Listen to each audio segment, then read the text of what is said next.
Hey, it's Roger at Swift Marketing. Quick pro tip. Separate your 8x8 touch from your cold media indoctrination list. These are two different lists, and initially I was kind of looking at them in looking at a client's work and kind of mixing them. And the truth is they kind of end up at the same place, but they do different things. So an indoctrination list is because when you get a lead on the internet that is cold traffic and it's not your friend and it might be a friend of a friend of a friend or somebody that showed up on social media, but they don't really know you, right?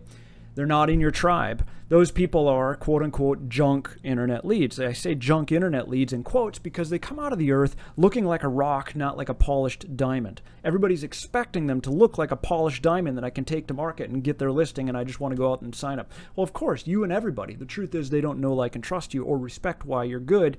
And frankly, to them, maybe you aren't that good. That's okay. That's not a reflection of you. It's just they don't have that belief in their head yet. So you have to create it, and you have to demonstrate why it is that you're good. Now, on the 8x8 touch, for those who are not informed, like if you don't know what this is, Keller Williams has a system where it's called 8x8 touch. And what you want to do is every time you meet somebody, you touch them 8 times in 8 weeks. I'm a tech nerd. I want to automate everything, but really this needs to be a mix of modalities. You cannot just rely on email. And if you do, it will not have an impact. So you could get away with, let's say, 4 emails, of which 2 or 3 should really, all 4 ideally, should be video emails. In which case, that way you can get a better message across along with some of your personality and demonstrate your expertise and that kind of thing.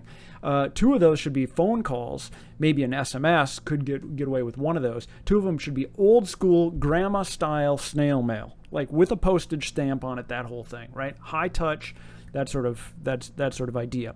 And in a perfect world, if you meet a lot of people, let's say on the golf course, then what you could do is, at the risk of sounding disingenuous, on, let's say, week 6, send out something that is golf related and says, hey, I saw this and I thought of you, right? Because that's the context in which you initially met them. The more often somebody thinks that you thought of them, the more impact it's going to have, right?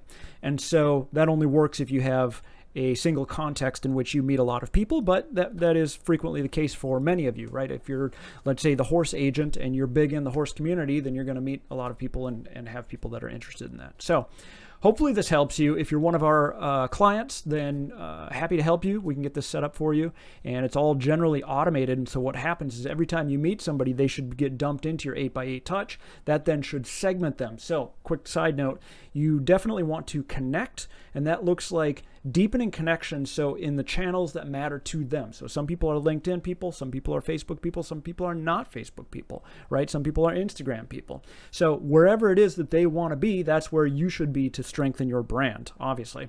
So you want to make sure and connect them, because however it is that they met you initially, right? You also want to segment them. Or did they just buy a house last month? In which case, right before you met them, and that's just how it is, and you're going to have to, put them on your long-term incubation list. Or do they need to move tomorrow? Are they move-up buyers? Are they renting? You need to kind of have some sort of sense, and the way to do that is with lead tagging. So when somebody comes in, you assign a bunch of tags, drop that into your CRM. If you're using Swift CRM, just use tags. Everything's possible with that. You can even automate based on the tags.